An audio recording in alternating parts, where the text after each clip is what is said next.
semuanya, perkenalkan nama aku Laras Deningrum dan di sebelah aku ada narasumber kita yaitu Ibu Tisnawati. Jadi hari ini kita akan berbincang-bincang bersama Ibu Tisna mengenai kesehatan mental. Baik, untuk Bu Tisna sendiri nih, menurut Bu Tisna kesehatan mental itu seperti apa sih Bu? Kesehatan mental khususnya untuk anak SMA, karena ibu ini mengajar di SMA ya, sangat penting karena kesehatan mental itu tidak bisa dipisahkan dalam perkembangan anak ya. Apalagi anak SMA ini mereka banyak sekali tantangannya. Mulai dari tantangan akademik, mulai dari hubungan sosial dengan temannya, dengan orang tua, dengan gurunya. Nah, seperti itu. Jadi kita harus tahu kesehatan mental anak-anak dan kita harus bisa mendampingi, kita harus bisa mengatasi juga apabila perkembangan anak-anak zaman sekarang seperti itu. Oh baik Bu, jadi itu Kak, kesehatan mental itu sangat penting bagi kita semua untuk menjaganya, terutama karena Ibu ini bekerja di bidang pendidikan yaitu di sekolah, betul. jadi itu sangat penting bagi anak-anak. Nah, Sangat penting. penanggulangannya seperti apa Ibu? Semisal ada siswa nih yang kayaknya perkembangan kesehatan mentalnya agak kurang gitu atau terganggu gitu, penanganannya dari guru BK sendiri seperti apa Ibu? Kita harus ada yang namanya pendampingan ya, pendampingan secara khusus untuk anak-anak yang notabene mereka itu mempunyai catatan ya, catatan. Bisa jadi mereka itu mempunyai permasalahan mental health, masalah bidang akademik. Nah, kalau di bidang akademik kita akan melakukan pendampingan. Apa sih yang jadi penyebabnya? Kita cari yuk jalan temunya seperti apa. Jangan sampai kamu itu stres gara-gara masalah ini. Nah, masalah nilai misalnya seperti itu bidang akademik ya, atau misal masalah sosial dengan temannya. Apalagi kasus-kasus sekarang yang ada di sekolah itu yang paling banyak itu adalah kasus bullying. Kita bagaimana meminimalisir agar tidak terjadi bullying antar siswa gitu ya. Jangan sampai ada pembulian, perundungan seperti itu. Entah itu hal sekecil mengejek atau apa, jangan sampai itu terjadi. Itu karena bisa mengganggu mental health kesehatan mental mereka. Itu kalau di sekolahan sendiri paling banyak itu kan kasus bullying gitu ya Bu. Pencegahannya seperti apa ya Ibu kira-kira? Ya, kita ada yang namanya sosialisasi dulu. Kita sosialisasikan apa sih dampak dari bullying itu seperti apa. Ketika kita membicarakan fisik orang lain itu tidak terima, dia jadi insecure, nanti dampaknya seperti apa? Dia jadi tidak percaya diri, kan itu juga akan berdampak ke depannya. Mengganggu kan, misalnya secara fisik kita mengatakan, oh kamu itu hitam, kamu itu jelek. Kalau sampai dia insecure, otomatis nanti kan dia akan nggak pede, mau kepercayaan dirinya akan berkurang. Makanya kita mengadakan sosialisasi dulu ke anak-anak, mungkin di awal masuk tahun ajaran itu sudah kita sosialisasikan apa sih dampaknya bullying. Nah, nanti dampaknya seperti apa, jadi apa temannya yang dibully itu seperti apa. Nah, bahkan kita itu sudah mewanti-wanti untuk anak-anak, jangan sampai kalian, kalau dulu ya zaman dulu sih kita memanggil nama orang tua gitu, santai aja ya. Kalau sekarang kita tidak boleh. Jangan sampai kita itu memanggil nama orang tua, karena orang tua sudah memberikan nama yang baik, sudah didoakan namanya. Jangan sampai kita sembarangan memanggil nama dengan nama orang tuanya atau nama samaran, nama alias seperti itu ya, karena itu juga memicu. Terus nanti bisa jadi perundungan seperti geng-gengan. Nah, itu juga gangsteran. Nah, apalagi anak-anak remaja zaman sekarang ya, kayak yang kreak itu ya Bu ya. Betul. Dengan adanya permasalahan yang kemarin yang sempat viral ya, kemarin yang sempat ada tawuran, kita juga mewanti-wanti jangan sampai kalian itu terpancing. Nah, terpancing kita itu kan bisa tawuran itu terkadang kan hanya karena terpancing kan, terpancing emosi seperti itu. Nah, akhirnya mereka mengorbankan sekolahnya, mengorbankan nama orang tuanya, mereka tawuran, bahkan mengorbankan temannya sendiri. Nah, itu kita sudah mewanti-wanti jangan sampai kalian terpancing hal-hal seperti itu, karena itu bisa merugikan juga ya. Merugikan mereka, nama sekolah, kemudian orang tua, nama baiknya. Apalagi nanti kalau sampai ada yang di usia anak SMA itu kan sudah 17 tahun ya. mereka sudah ada dasar hukumnya seperti apa. Iya. Itu kan justru malah lebih memberatkan untuk mereka. Kalau misalnya anak SMP kemarin masih ada rehabilitasinya. Iya, rehab. Kalau ya di SMA itu kan mereka sudah ada legal. hukumnya, udah legalnya. Mereka sudah punya KTP. Jadi kita mau wanti-wanti betul jangan sampai kalian terpancing hal-hal seperti itu. Terus kalau itu kan dari bidang sosialisasi sendiri Bu, kalau misal dari bidang akademik kayak kan ada itu Bu orang tua yang memaksa, kamu harus ini, kamu harus peringkat 1, kamu harus masuk universitas ini dan lain sebagainya. Itu kan memicu kesehatan mental anak yang terganggu. Nah itu tuh penanggulangannya seperti apa sih Bu? Nah, ini yang biasanya terjadi ya di kelas 12 Ya. itu untuk perencanaan karir anak-anak kelas 12 itu mereka terkadang itu mengeluh ya, Iya. mengeluh ke tim BK misalnya. Mereka datang, mereka membicarakan bahwa orang tua meminta mereka untuk masuk ke jurusan tertentu. Iya. Tapi si anak ini pengennya ke jurusan Lain. lain. Nah, untuk itu kita dari sekolah untuk mengatasi masalah ini kita lihat dulu dari akademiknya. Iya. Yang pasti ya, dari nilai akademiknya seperti apa, nanti dari minat anaknya seperti apa, karena kita juga ada yang namanya tes bakat minat ya. Iya. Dari situ kan kita bisa jadi referensinya untuk nanti si anak memilih untuk ke jurusan yang mana. Nah, apabila dari situ kita masih belum sinkron dengan apa yang diminati orang tua, ekspektasi orang tua, kita duduk barengkan bersama, ada anak, ada orang tuanya juga. Diskusi gitu Nah, ya Bu? kita diskusi bersama. Ini anak kita, sama-sama anak kita ini mau kita arahkan kemana? Iya. Ya, yang pertama kita punya dasar dulu dari data. Datanya apa? Nilai anak, peluang anak ini dengan nilai segini dia peluangnya di mana? Kita memberikan pengertian kepada orang tua juga, ya. Iya. Jadi terkadang ada orang tua yang mempunyai ekspektasi terlalu tinggi terhadap anak. Iya kadang kan Iya. kayak beda argumen gitu ya Bu. Misal Betul, anaknya sekali. pengen ini, orang tuanya pengen itu, nanti berakhirnya kan kayak malah nggak kecapai Ya, dua-duanya gitu. jadi kita harus duduk bareng, kita berikan data dulu anak ini condongnya kemana dengan dasar nilai dulu ya. Iya. Dasar nilai berarti kalau dasar nilai, dasar tes bakat minat itu kan sudah dari dasar nilai anak peluangnya kemana. Iya. Nah, kalau misal orang tua kok berbeda, jalurnya kita berikan yang dasar tadi. Oh, ini loh Pak, anak panjenengan itu harusnya di sini, Iya. peluangnya di sini. Coba mungkin nanti bisa didiskusikan lagi di rumah atau dari sekolah kita memberikan masukannya seperti ini. Coba nanti dari situ kan orang tua bisa tahu, oh si anak ini unek-uneknya seperti apa. Orang tua juga kekarepannya seperti apa kan kita juga tahu. Kita cari jalan tengahnya. Dari apa ya dasar nilainya itu. Kasihan karena anak sekarang kalau dipaksakan, Iya. mereka itu akan kuliah selama 4 tahun ya. Iya, 4 tahun, Bu. Nggak suka sama Mata pilihan kuliahnya. mata kuliahnya. Kasihan karena berbeda. Kalau di SMA semua dia global harus mengikuti Iya. mau nggak mau ya karena kita paket ya Wajib. wajib.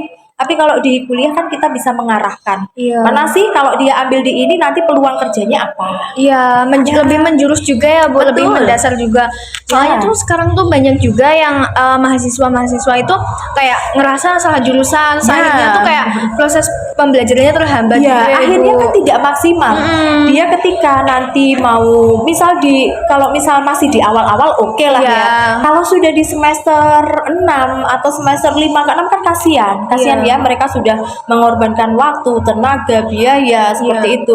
Kalau nanti di akhirnya itu biasanya terhambatnya itu ketika pembuatan tugas akhir atau Iya. skripsi. Nah, itu nanti biasanya Banyak guncangan gitu ya Bu. betul, dia malah stresnya di situ. Dia merasa saya tuh dulu nggak suka di sini, kok malah saya di sini. Iya. Nah, akhirnya kan dari awal, yuk kita sama-sama. Oleh karena itu kita untuk kelas 12 sudah mulai mengadakan pendataan. Ya pendataan dari minat siswa dulu. Siswa itu minatnya kemana? Iya. Mereka mau kuliah di mana? Nah dari situ kita nanti juga ada yang namanya ketika terima rapot, kita ada yang namanya wawancara dengan orang tua. Berarti diskusi anaknya, dengan orang tua ya Bu. betul. Jadi kita klopkan, betul nggak Pak dari data ini putrane panjenengan ambilnya di sini minatnya. Iya. Terus nanti dari orang tua kan akan mengutarakan. Kalau ada orang tua yang pasrah sudah sama dengan anaknya itu boleh Sama halnya kemarin ya, barusan terjadi nih. Iya. Salah satu orang tua datang untuk ke sekolah ingin mendiskusikan eh, studi lanjut putrinya. Putrinya itu dia berbakat di seni, Oh, ya berbakat di seni. Dia seni musik juga Iya. bagus, seni tarinya juga bagus. Anaknya itu ingin sekolah di seni. oh seni. Iya, Iya. betul. Seni. Tapi orang tua itu tidak menginginkan. Orang Tidak tuanya boleh. tidak Orang tua berkehendak. tidak berkehendak. Tidak boleh kalau dia melanjutkan di seni. Dia Iya. harus melanjutkannya di apa namanya? Soshum Oh, seperti itu Soshum. ya. Tapi anaknya kan tidak berminat. Dia Iya. passionnya dia kan di seni. Di seni. Ya, passion dia di seni. Apalagi dia sudah menjuarai seni tari. Sering ikut lomba gitu, Bu? Ya, dia sering ikut lomba. Otomatis kan dia sudah mempunyai bakat sendiri ya. Iya.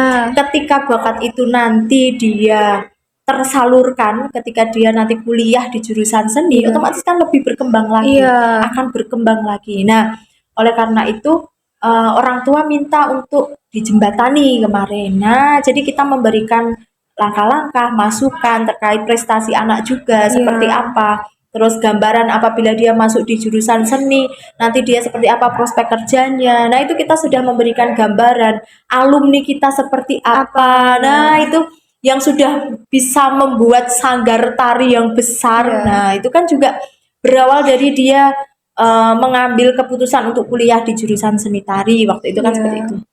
Akhirnya orang tua bisa memahami. Orang tua bisa memahami, oh ternyata Bisa terbuka ya, pikirannya. terbuka. Oh ternyata di seni itu memang ada peluangnya. Ada prospek Ada kerja juga. prospek kerjanya. Apalagi didukung passion si anak memang di seni. Nah, otomatis kan kalau kita enjoy menjalani Iya. kuliah sesuai dengan passion kita misalnya seperti itu ya, otomatis dia akan nyaman-nyaman aja. Iya, jadi jauh dari gangguan kesehatan Ya, mental ya. dia nggak akan stres, dia Iya. nggak akan stres. Tapi misal dia dipaksakan untuk di jurusan tertentu yang dia nggak suka, walaupun dia sekarang jurusannya IPS, dia Iya. diarahkan orang tuanya ke jurusan akuntansi atau ke apa ya, nggak akan jalan kan kasihan. Malah dia merasa tertekan, terbebani, ya kan, tidak bersemangat. Depresi akhirnya ketika banyak tugas yang tidak sesuai dengan ekspektasinya dia akan malah depresi.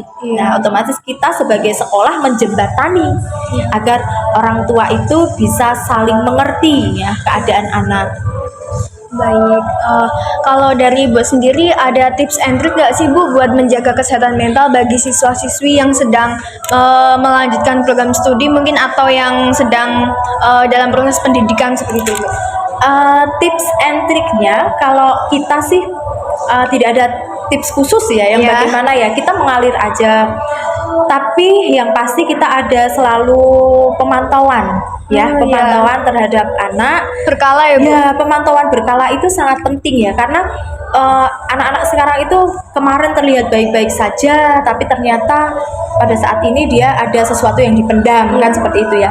Kita selalu berkala mengadakan pemantauan. Ya, kita membuka sharing-sharing kepada anak ya, sharing-sharing apapun masalah yang mereka hadapi, masalah pendidikan, masalah sosial, masalah akademis, masalah keluarga, kita sangat terbuka sekali untuk anak. Yuk, siapa yang mau kalian boleh curhat ke kami. Kita cari gitu membuka ya, Bu? konseling ya. Kita buka konseling untuk waktunya biasanya kita fleksibel ya. Fleksibel ketika anak maunya pulang sekolah oke, nggak apa-apa. Maunya pas jam kosong boleh, nggak apa-apa. Kita fasilitasi anak-anak. Terbuka Ya, gitu, terbuka, kita terbuka dan yang pasti kita juga menjaga ya asas kerahasiaan anak. Itu memang kita jaga betul. Apapun kalau misalnya tidak boleh diceritakan dulu ke orang tuanya ya kita tidak akan cerita ke orang tua. Hanya kami sebagai pendengar ya, kami sebagai pendengar. Kemudian kalau misal dia membutuhkan solusi, kita memberikan solusi yang terbaik. Supaya apa sih? Supaya anak itu merasa lega ketika bercerita.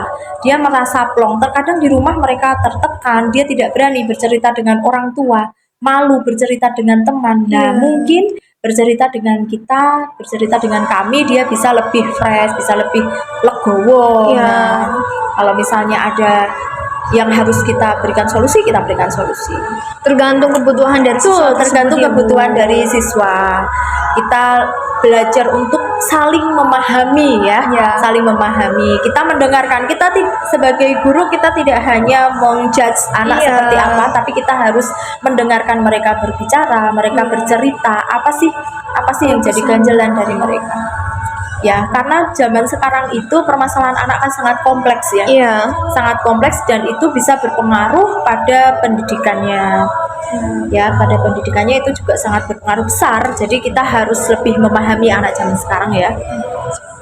Iya Ibu, Iya. benar sekali.